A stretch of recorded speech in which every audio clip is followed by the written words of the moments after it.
Iran के शहर तबरेज की एक छोटी सी बस्ती में चमन नाम का एक गरीब शख्स अपनी बीवी नरगिस और 10 साल की मासूम बेटी गोरी के साथ एक टूटे फूटे कच्चे मकान में रहता था।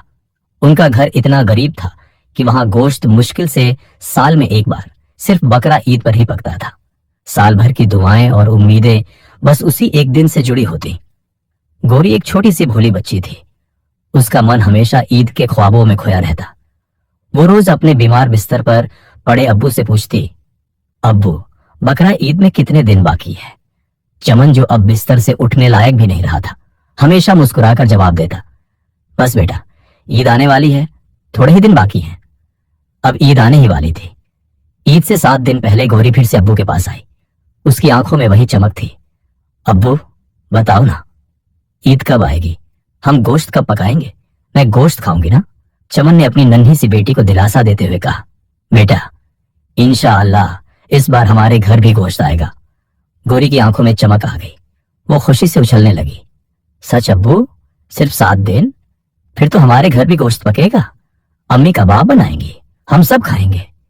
गोरी भागती हुई अपनी माँ के पास गई और बोली, अम्मी, अम्मी, ईद आने वाली है, बस 7 दिन बाद। और जब गोश्त आएगा तो आप मेरे लिए वो वाले कबाब बनाना जो आपने पिछली ईद पर बनाए थे, मुझे बहुत पसंद है। नरगिस ये सब दूर खड़ी सुन रही थी। उसकी आंखें भर आईं। वो अपनी बेटी की मासूम उम्मीदों को देखकर अंदर से टूटने लगी, मगर चेहरा मुस्कुरा रहा था। उसने धीमी आवाज में कहा, हाँ बेटा, जरूर, पहले गोश्त तो आए, फिर देखना, तुम्हारे लिए कबाब ही कबाब बनेंगे। चमन और नरगिस ने एक दूसरे की ओर देखा, बिना शब्दों के। दोनों की आंखों में आंसू थे। चमन सोच रहा था, काश मैं अपनी बेटी को गोश्त खिला सकता। अगर मैं तंदुरुस्त होता तो हर चीज ला सकता। उन्होंने दिल में ठाना, इस बार ईद पर गोरी को गोश्त जरूर मिलेगा, चाहे जैसे भी। दिन गुजरते गए। अब ईद में सिर्फ एक दिन बाकी था। चांद रात थी। मोहल्ले के हर घर में रौनक थी। हर कोई अपना जानवर लाया हुआ था। कहीं बकरा, कहीं दुम्बा, कहीं ऊंट। सब ईद की तैयारी में थे। गोरी घर से बाहर निकलती और मोहल्ले में जानवरों को देखती। उनके पास जाकर कहती, कल तुम कुर्बान हो जाओगे और हमारे घर गोश्त आएगा। मैं गोश्त खाऊंगी, अम्मी खाएंगी, अब्बू खाएंगे। उसकी मासूमियत और उम्मीदें आसमान छू रही थी। जब वो सारे जानवर देख चुकी तो घर वापस आई। नरगिस ने उसे प्यार से कहा, आ बेटा, कुछ रोटी खा ले। गोरी ने जवाब दिया, नहीं अम्मी, मैं अब रोटी नहीं खाऊंगी। अब मैं सिर्फ गोश्त ही खाऊंगी। मैंने इतने दिन इंतजार किया है, अब तो सिर्फ कबाब चाहिए। नरगिस की आंखें फिर से भर आईं। उसने जैसे तैसे 2 निवाले जबरदस्ती गोरी को खिला दिए और कहा, चलो बेटा, ये खा लो। सुबह मैं तुम्हारे लिए वो सब बनाऊंगी जो तुम कहोगी। ईद की सुबह थी। तबरेज की वो छोटी सी बस्ती रोशन थी। हर गली में कुर्बानी की तैयारी थी। मस्जिदों में नमाज हो रही थी। चमन तो अपने घर के अंदर ही था, बिस्तर पर पड़ा हुआ। मस्जिद जाना उसके लिए मुमकिन नहीं था, तो उसी ने घर में नमाज पढ़ी। बाहर से जानवरों की आवाजें आ रही थी, टक टक की आवाजें, जैसे हर दिशा से कुर्बानी शुरू हो चुकी थी। गोरी का चेहरा चमक रहा था। मासूम खुशी उसके चेहरे से साफ झलक रही थी। ईद का दिन था और उसे पूरा यकीन था कि आज उसके घर गोश्त जरूर आएगा। बस्ती के सारे जानवर अब ज़बह हो चुके थे। अब शुरू हुआ गोश्त बांटने का सिलसिला। गोरी अपनी अम्मी से कहने लगी, अम्मी, जल्दी से हांडी चढ़ा दो। गोश्त आते ही आप पकाना शुरू कर देना, ठीक है ना? नरगिस ने मुस्कुराकर कहा, हाँ बेटा, बिल्कुल, तुम जैसा कहो। उसने चूल्हे पर हांडी चढ़ा दी। मन ही मन दुआ की, या अल्लाह, आज मेरी बेटी को भूखा न सुलाना। गोरी अब आंगन में दौड़ रही थी, नाच रही थी, झूम रही थी। उसके होठों पर एक ही बात थी, आज हमारे घर गोश्त पकेगा, आज कबाब बनेंगे, अब्बू को भी बोटी मिलेगी। इतने में दरवाजे पर दस्तक हुई। गोरी खुशी से चिल्लाई, अम्मी, गोश्त आ गया। वो भागती हुई दरवाजे की ओर गई, मगर दरवाजा खोलने पर सामने एक फकीर खड़ा था। वो खुद गोश्त मांगने आया था। गोरी की आंखें एक पल को बुझ गईं। वो चुपचाप वापस आई। नरगिस ने पूछा, क्या हुआ बेटा, गोश्त नहीं आया? नहीं अम्मी, वो तो खुद मांगने आया था। हांडी अब भी चूल्हे पर चढ़ी थी। आंच धीमी थी, जैसे उम्मीद की लौ धीमी हो रही हो। कुछ देर बाद फिर से दस्तक हुई। फिर से गोरी भागी। इस बार तो जरूर गोश्त होगा। मगर दरवाजा खोलते ही देखा, कोई नहीं। शायद कोई बच्चा मजाक में दरवाजा खटखटाकर भाग गया था। गोरी मायूस हो गई। मुंह लटकाकर एक कोने में जाकर बैठ गई। नरगिस आई। उसके पास बैठी और बोली, बेटा दिल छोटा मत करो, अभी तो दिन बाकी है, लोग देर से काटते हैं जानवर, हो सकता है दोपहर में कोई भेज दे। उधर चमन जो चारपाई पर पड़ा था सब कुछ सुन रहा था। उसने धीमी आवाज में कहा, बेटा हमारे घर के पास जो कारी साहब रहते हैं उन्होंने 2 बकरे ज़ब्ह किए हैं, उनके यहां से जरूर आएगा गोश्त, बस अभी आता ही होगा। गौरी के चेहरे पर हल्की मुस्कान लौट आई। अब तीनों चमन, नरगिस और गौरी दरवाजे की ओर देख रहे थे। हर आहट पर दिल धड़कता, हर दस्तक पर भागते। मगर दोपहर हो गई और गोश्त नहीं आया। चमन ने कहा, बेटा जाकर देखो जरा कारी साहब के यहाँ, हो सकता है उन्हें याद ना हो कि हमें गोश्त भेजना है। गौरी उठी, बाहर निकली। देखा कि कारी साहब के घर के बाहर 2 बकरों की खालें पड़ी थी, यानी कुर्बानी हो चुकी थी। वो अंदर गई। कारी साहब चारपाई पर बैठे थे और भुनी हुई बोटियां कबाब खा रहे थे। गौरी ने कहा, अब्बू ने आपको सलाम कहा है। कारी साहब बोले, वालेकुम अस्सलाम बेटा, अपने अब्बू को मेरा भी सलाम कहना। गौरी वहीं खड़ी रही, मगर उन्होंने उसे कुछ नहीं दिया। वो चुपचाप लौट आई। घर पहुंची, चमन ने पूछा, क्या हुआ? गौरी बोली, मैंने सलाम कहा, उन्होंने भी सलाम कहा, पर गोश्त नहीं दिया। चमन और नरगिस एक दूसरे की तरफ देख रहे थे, जैसे दिल अंदर से बैठ गया हो। अब रात हो गई थी। सारी बस्ती में गोश्त पक रहा था, कबाब की खुशबुएं उड़ रही थीं, तंदूरी चॉप्स बन रही थी। लेकिन चमन, नरगिस और गौरी सिर्फ उन खुशबुओं को सूंघ रहे थे। सुबह से कुछ खाया नहीं था। अब रात पूरी तरह हो चुकी थी। चमन, नरगिस और गौरी ने सुबह से अब तक कुछ भी नहीं खाया था। ये भूख सिर्फ पेट की नहीं थी, ये उम्मीद की थी। एक एक घंटा, एक एक दस्तक, सब जैसे सिर्फ इनकी उम्मीदों को तोड़ने ही आती थी। चमन ने गौरी से कहा, बेटा जाओ कारी साहब के घर जाकर कहना, शायद आप हमारे घर गोश्त देना भूल गए हो तो जरा सा दे दीजिए। गौरी चुपचाप दरवाजे से बाहर गई। इस बार उसके चेहरे पर कोई मासूम मुस्कान नहीं थी, ना ही वो भागती हुई गई, बस धीमे धीमे कदमों से चलती रही। उम्मीद जैसे थक कर बैठ गई थी। कारी साहब के दरवाजे पर पहुंचकर गौरी ने कहा, मेरे अब्बू ने आपको सलाम भेजा है, उन्होंने कहा है कि शायद आप गोश्त देना भूल गए हो। कारी साहब जो उस वक्त कुर्सी पर आराम से बैठे थे, उनकी आंखें एकदम लाल हो गईं। उन्होंने झुंझलाकर कहा, कौन सा गोश्त? हमारे घर में कोई गोश्त नहीं बचा, खुद कुर्बानी नहीं कर सकते और लोगों से भीख मांगते हो, चलो भागो यहां से, कोई गोश्त नहीं मिलेगा। गौरी ने यह सुना तो उसकी आंखें डबडबा गईं। कुछ कहे बिना वो नीचे नजरें झुकाए वहां से चल दी। वो जैसे ही घर के अंदर आई, उसके आंसू बह रहे थे। नरगिस और चमन ने उसे गले से लगा लिया। वो बहुत देर तक रोती रही। चमन ने उसकी पीठ सहलाई, लेकिन उसके अपने आंसू भी अब रुक नहीं रहे थे। नरगिस की आंखों में बेबसी थी, एक मां की वो लाचारी जो अपने बच्चे को भूखा देखकर सब्र की हदें पार कर रही थी। नरगिस ने कहा, कारी साहब ने नहीं दिया तो क्या हुआ, मैं अभी जाती हूं, नंबरदार के घर से लेकर आती हूं, थोड़ा सा इंतजार करो, मैं अभी आई, फिर मैं अपनी बेटी को कबाब बनाकर दूंगी। गौरी की आंखों में एक बार फिर से उम्मीद जगी। भूख से कांपते हुए भी उसने मां की बात सुनकर सिर हिला दिया। नरगिस नंबरदार के घर गई। वहां उसकी बीवी गोश्त साफ कर रही थी, कीमा बनाने के लिए, और बाकी हिस्से अलग कर रही थी। नरगिस ने नरमी से कहा, बहन अगर थोड़ा सा गोश्त मिल जाए, मेरी बेटी बहुत भूखी है, सुबह से कुछ नहीं खाया। नंबरदार की बीवी ने एक घिन भरी नजर से देखा, फिर गोश्त की सफाई के बाद निकले चिठड़े, मांस के बचे खुचे टुकड़े एक थैली में डाले और ताना मारते हुए कहा, तुम गरीब लोग तो यही खा सकते हो, लो और मजे करो। नरगिस ने वो थैली पकड़ी, आंखों में आंसू लिए हुए चुपचाप घर वापस लौटी। जैसे ही घर पहुंची, गौरी और चमन ने उसके हाथ में थैली देखी और उनकी आंखों में राहत की एक किरण चमकी। नरगिस ने वो चिट्ठड़े किचन में ले जाकर साफ किए। कुछ छोटे छोटे टुकड़े जो इन चिट्ठड़ों से निकले, बस वही थोड़ा सा मांस था। उसने सोचा, भूख से मरने से बेहतर है कि इन्हें पका दूं, और उसने झटपट एक पतला सा पानी वाला गोश्त बना दिया। चमन और गौरी बैठे इंतजार कर रहे थे। नरगिस ने थाली में खाना परोसा और सामने लाई। गौरी ने पूछा, अम्मी आपने कबाब क्यों नहीं बनाए? नरगिस ने मुस्कुराते हुए कहा, अभी ये खा लो बेटा, कल कबाब बनाऊंगी, आज गोश्त आया है, कल और भी आएगा।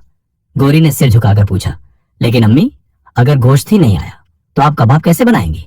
नरगिस बोली, बेटा बहुत से लोग पहले दिन कुर्बानी नहीं करते, कुछ दूसरे दिन करते हैं, कल कहीं ना कहीं से जरूर आएगा अल्लाह देगा और मैं तुम्हारे लिए कबाब बनाऊंगी। तीनों ने थोड़ा थोड़ा खाना खाया और भूख को थोड़े से नमक पानी में डुबोकर निगल लिया। गोरी रात को लेटी, लेकिन उसके ख्वाबों में अब भी कबाब थे। वो आंखें बंद करते हुए बड़बड़ा रही थी, कल कबाब खाऊंगी, कल जरूर। अगली सुबह ईद का दूसरा दिन था। जिन घरों में पहले दिन कुर्बानी नहीं हुई थी, वहां अब जानवर जबह किए जा रहे थे। मोहल्ले में फिर से रौनक थी। हर तरफ से हड्डियों के कटने की आवाजें, कड़ाही में तलते गोश्त की खुशबू। लेकिन एक घर था जहां अब भी सिर्फ इंतजार था। नरगिस ने गोरी से कहा, बेटा बाहर जाकर देखो जरा, आज कहां कहां कुर्बानी हो रही है। गोरी बाहर निकली, गली के उस कोने तक गई जहां बड़ी कोठियां थी। उसने देखा हाजी इकबाल के घर 3 लाख वाला भारी भरकम बैल जबा हो रहा था। डॉक्टर जमशेद के घर 3 बकरे एक साथ कुर्बान हो रहे थे। भागते हुए वो घर लौटी और बोली, अम्मी आज तो जरूर गोश्त आएगा। देखो ना, हाजी इकबाल के घर बड़ा बैल है, डॉक्टर जमशेद के घर 3 बकरे, वो तो भेजेंगे ही ना। नरगिस ने हौले से मुस्कुराकर कहा, हाँ बेटा इंशाअल्लाह जरूर भेजेंगे, और मैं तुम्हारे लिए कबाब बनाऊंगी। चमन बिस्तर पर लेटा मुस्कुरा उठा। बेटा जब गोश्त आए तो 2-4 बोटियां भून देना, जुबान का जायका चला गया है। गोरी बोली, अम्मी अब्बू को बोटी दूंगी, खुद कबाब खाऊंगी, बस अब आए गोश्त। दोपहर हो गई।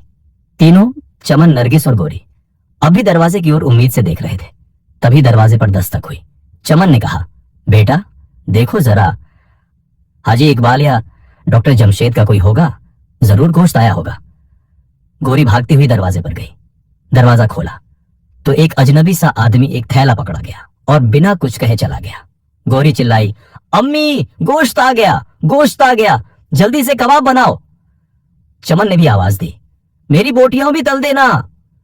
नरगिस ने हड़बड़ी में बर्तन निकाला, थैला खोला तो देखा उसमें सिर्फ 4 हड्डियां, थोड़े से चिथड़े और एक छोटी सी बोटी थी। तीनों ने एक दूसरे की ओर देखा, जैसे फिर से कोई सपना टूट गया हो। चमन ने पूछा, बेटा ये गोश्त किसके घर से आया? गोरी बोली, अब्बू ये कोई और आदमी था, मुझे नहीं पता कौन था। चमन ने कहा, कोई बात नहीं, असली गोश्त तो हाजी इकबाल या डॉक्टर जमशेद के घर से आएगा। शाम हो गई लेकिन गोश्त नहीं आया। नरगिस ने गोरी से कहा, चलो बेटा अब हम खुद जाकर मांगते हैं, हाजी इकबाल के घर चलते हैं। दोनों चली। हाजी इकबाल के घर पहुंची, जहां बैल जबह किया गया था और अब खूब पकवान बन रहे थे। नरगिस ने कहा, भाई साहब शायद आप हमारे घर गोश्त देना भूल गए हो, मेरी बेटी सुबह से भूखी है। हाजी इकबाल की बीवी ने घूर कर देखा। पीछे से हाजी इकबाल भी आ गया, झुंझलाकर बोला, हम कोई नहीं भूले, जिनको देना था दे दिया, अब यहां कोई गोश्त नहीं बचा, जाओ यहां से निकलो। नरगिस और गोरी शर्मिंदगी के साथ वहां से चली गई। नरगिस ने कहा, बेटा चलो अब डॉक्टर जमशेद के घर चलते हैं, वो अच्छे लोग हैं। गोरी ने मुंह फेर लिया, अम्मी मैं नहीं जाऊंगी, बहुत शर्म आती है। नरगिस अकेली अंदर गई। डॉक्टर जमशेद की बहू किचन में पकवान बना रही थी। घी की खुशबू पूरे घर में फैली थी। नरगिस ने कहा, बहन इस बार आपने गोश्त नहीं भेजा, शायद भूल गई हो। डॉक्टर की बहू ने भौहें चढ़ाते हुए कहा, हम क्यों भेजे तुम्हारे घर गोश्त? क्या तुमने कभी कुछ भेजा हमारे घर? नरगिस के लिए वहां ठहरना मुश्किल हो गया। वो तेजी से बाहर निकली, गोरी को साथ लिया और दोनों घर लौट आई। चमन बिस्तर पर लेटा आखिरी उम्मीद लिए दरवाजे की ओर देख रहा था। जब उसने दोनों को खाली हाथ देखा, उसकी आंखों से आंसू बह निकले। तीनों अब एक ही चारपाई पर बैठे रो रहे थे, भूखे, मायूस और टूटी हुई आत्मा के साथ। गोरी ने कहा, अम्मी क्या हमारे घर गोश्त नहीं पकेगा? मैं कबाब नहीं खा पाऊंगी। अब्बू को जो बोटी देनी थी उसका क्या? चमन ने नम आंखों से कहा, बेटा अब गोश्त की बात छोड़ो, अगर हमें सूखी रोटी भी मिल जाए तो बहुत है। नरगिस ने कहा, ऐसी बातें मत कहो, अल्लाह हमारे साथ है। गोरी ने धीरे से पूछा, अम्मी अगर मैं दुआ करूं तो क्या अल्लाह गोश्त भेजेगा? हाँ बेटा जरूर, अल्लाह सबकी दुआ सुनता है। गोरी ने आंखें बंद की और दिल से दुआ मांगी, या अल्लाह हमें भी कुछ खाने को दे दे, मैं बहुत भूखी हूं, मुझे कबाब खाने हैं, अब्बू को बोटी खानी है, हमारे पास कुछ नहीं है। उसकी मासूम दुआ सुनकर नरगिस और चमन की आंखों में फिर से आंसू भर आए। नरगिस ने उसे चूमते हुए कहा, बेटा अब तुमने दुआ कर ली है, कल जरूर कोई गोश्त आएगा। कल ईद का तीसरा दिन है और फिर वो तीनों भूखे पेट मगर दुआ की उम्मीद के साथ सो गए। ईद का तीसरा दिन था। सुबह की रोशनी जैसे उम्मीद की किरण बनकर आई, लेकिन गोश्त अब तक नहीं आया था। दोपहर होते होते भूख अब सब्र की हदें तोड़ने लगी थी। तीनों, चमन, नरगिस और गोरी, इतने कमजोर हो चुके थे कि अब चारपाई से उठना भी मुश्किल था। गोरी की आंखों में मायूसी थी, लेकिन एक सवाल अब भी था। अम्मी, आपने कहा था कि दुआ करने से अल्लाह देता है, तो फिर गोश्त क्यों नहीं आया? मैंने तो दिल से मांगा था। फिर भी। नरगिस और चमन ये सुनकर अंदर से टूट गए। गोरी की मासूम दुआ और भूख से तड़पता चेहरा उनके लिए सबसे बड़ा इम्तिहान बन चुका था। और फिर दोपहर के उसी वक्त तबरेज की बस्ती में वो हुआ जो पहले कभी नहीं हुआ था। आसमान में अचानक तेज आंधी उठी, बादल काले हो गए, हवाएं बौखला गईं। कुछ ही मिनटों में बस्ती की रौनक वाले सारे घर, ऊंची कोठियां, हर बड़ा मकान हवा में उड़ने लगे। लोग दौड़ते, चीखते, चिल्लाते, मगर कोई कुछ नहीं कर पाया। और उस बस्ती में एक घर था, चमन का टूटा फूटा कच्चा सा घर, जो वैसे का वैसा खड़ा रहा। चारों तरफ तबाही, और उस एक घर को जैसे कोई हिफाजत दे रहा हो। जो अमीर थे, जिनके घरों में गोश्त के ढेर थे, वो अब जमीन पर थे, बेघर, बेबस। तभी एक और करिश्मा हुआ। आसमान से घने बादल छा गए। बादलों में से 7 मोटे सफेद चमकते हुए दुम्बे सीधे चमन के आंगन में उतर आए। पूरी बस्ती ने देखा, सब स्तब्ध। किसी को समझ नहीं आ रहा था कि ये क्या हो रहा है। चमन, नरगिस और गोरी तीनों भी हैरान। अभी तक तो भूख से मरने की हालत थी, और तभी वो 7 दुम्बे खुद ब खुद जबा होने लगे। कुर्बानी खुद हो रही थी। कोई चाकू, कोई इंसान नहीं, बस अल्लाह का करिश्मा। कुछ ही पल में साफ सुथरा गोश्त एक चटाई पर जमा हो गया। इतनी बड़ी ढेरी, जितनी किसी बड़े कुर्बान करने वाले के घर में भी ना हो। गोरी की आंखों में फिर से रोशनी लौटी। और फिर हुआ एक और करिश्मा। खुद ब खुद गोश्त का कीमा बनना शुरू हो गया। कोई नजर नहीं आ रही थी, मगर काम हो रहा था। फिर उसी कीमे से कबाब बनने लगे। बोटियां तली जा रही थीं, खुशबू उड़ रही थी। कुछ ही मिनटों में कबाब, तली हुई बोटियां और कई लजीज पकवान सामने सज गए। तीनों, चमन, नरगिस और गोरी, आंखों में आंसू लिए खाना खाने लगे। गोरी ने जब कबाब खाए तो उसकी आंखों में जैसे सपने पूरे हो गए हों। चमन को बोटियां मिली और खाने के साथ ही उसका बीमार जिस्म तंदुरुस्त होने लगा। नरगिस ने खुद भी बरसों बाद सुकून का खाना खाया। फिर गोरी ने कहा, अब्बू, ये गोश्त इतना ज्यादा है, हम तो सालों तक भी खाएं तो खत्म नहीं होगा। इसका क्या करें? चमन ने जवाब दिया, बेटा, इसे 3 हिस्सों में बांटेंगे। एक खुद रखेंगे और 2 गरीबों में बांट देंगे। और फिर चमन ने वो गोश्त बांटना शुरू किया। कारी साहब के घर, जो गोरी को झिड़क कर भगा चुके थे, नंबरदार की बीवी को जिसने चिठड़े फेंक कर दिए थे, हाजी इकबाल को जिसने दरवाजे से निकाल दिया था, डॉक्टर जमशेद के घर, जहां बहू ने ताना मारा था। जब वो लोग जिन्होंने नहीं दिया था, गोश्त लेने के वक्त शर्मिंदगी से कांपते हुए खामोश थे, तो चमन के दरवाजे पर खुद आकर बोले, हमसे गलती हो गई, हमें माफ कर दो। चमन ने सबको माफ कर दिया। उस बस्ती में अब कोई अमीर नहीं था, कोई गरीब नहीं। बस एक सबक था, जो देता है वो अल्लाह है, और जो बांटता है वो उसका नेक बंदा। सच टीवी पर सच्ची कहानियों का जादू।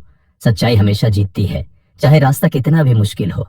अगली बार फिर मिलेंगे। खुदा हाफिज।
नो की नहीं है, मैं थी नो की नहीं है। वही ना, दूर जासी सिस्टम का चाहिए। अच्छा देखो ना, खाना का है ना, तो ना रिशोर्स है, ना मेरी रेसिपी है मेरी नाम